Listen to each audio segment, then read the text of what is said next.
Hello everyone, আমি কেয়া। আমার চ্যানেলে নতুন একটি পর্বে আপনাদের স্বাগত।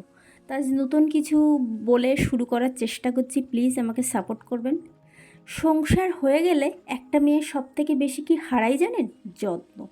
কেউ তাকে ভাত বেড়ে দেবে, সেই যত্ন। কেউ তার কথা শোনাবে, সেই যত্ন। প্রচণ্ড ক্লান্তিতে কেউ তাকে একটু ছুটি দেবে, সেই যত্ন।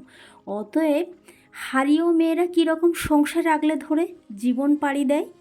ছুটি নেই, ছাড় নেই, চোখের জলের দামও নেই, তাও সংসার আগলে ধরে থাকতে মেয়েদের কি প্রবল আগ্রহ।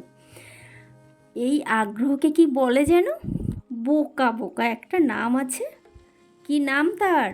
এই আগ্রহের নাম মায়া। মায়া। নিজেকে নিঃশেষ করে সব আগলে রাখার এই আগ্রহের নাম মায়া। অথচ তার জন্য কারো মায়া হয় না। কেমন অদ্ভুত না ব্যাপারটা? কেমন লাগলো প্লিজ কমেন্ট করে জানাবেন। তো আমি থাকি সুন্দরবনের গোসাবাতে। তো এখন এসেছি বিদ্যাধরী নদীর কাছে। তো এখানে এই যে দোন দিয়ে মাছ ধরা হচ্ছে, একদম গোধূলি লগ্ন। তো সূর্য প্রায় অস্ত যাব কি অস্ত্র যাওয়ার মতোই। তো দোনের সুতো তো গেছে জড়িয়ে।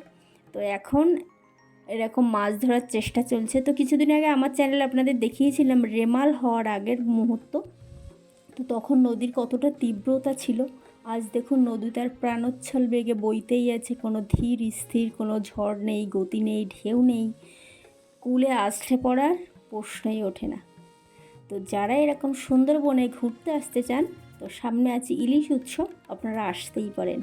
আর আসার জন্য যদি কোনো অ্যাড্রেসের প্রয়োজন হয় প্লিজ কমেন্ট করবেন, আমি আপনাদের হেল্প করার চেষ্টা করব। বা যারা কোন সময় আসতে চান সেরকম হলে জানাবেন। তো আমার ভিডিওটি কেমন লাগে প্লিজ কমেন্ট করে জানাবেন। আর ভালো লাগলে লাইক শেয়ার কমেন্ট করতে ভুলবেন না। আর আমাকে এগিয়ে নিয়ে যেতে জীবনের প্রতিটি পদক্ষেপে আমি যেন জিততে পারি তার লড়াইয়ের পাশে থাকবেন। ভালো লাগলে অবশ্যই আমার চ্যানেলটিকে সাবস্ক্রাইব করবেন। সবাই ভালো থাকবেন, যত্নে রাখবেন এবং নিজেকে যত্নও নেবেন। কারণ এই পৃথিবীতে কেউ কারোর যত্ন নেয় না, নিজেকে নিজের যত্ন নিতে হয়। কারণ আপনি না খেলেও কারো কিছু আসবে যাবে না, আর খারাপ থাকলেও কিছু আসবে যাবে না। শুধু উপর উপর লোক দেখানি, একটু হাসি, একটু মজা, এভাবেই দিন চলে যাবে। নমস্কার, টাটা।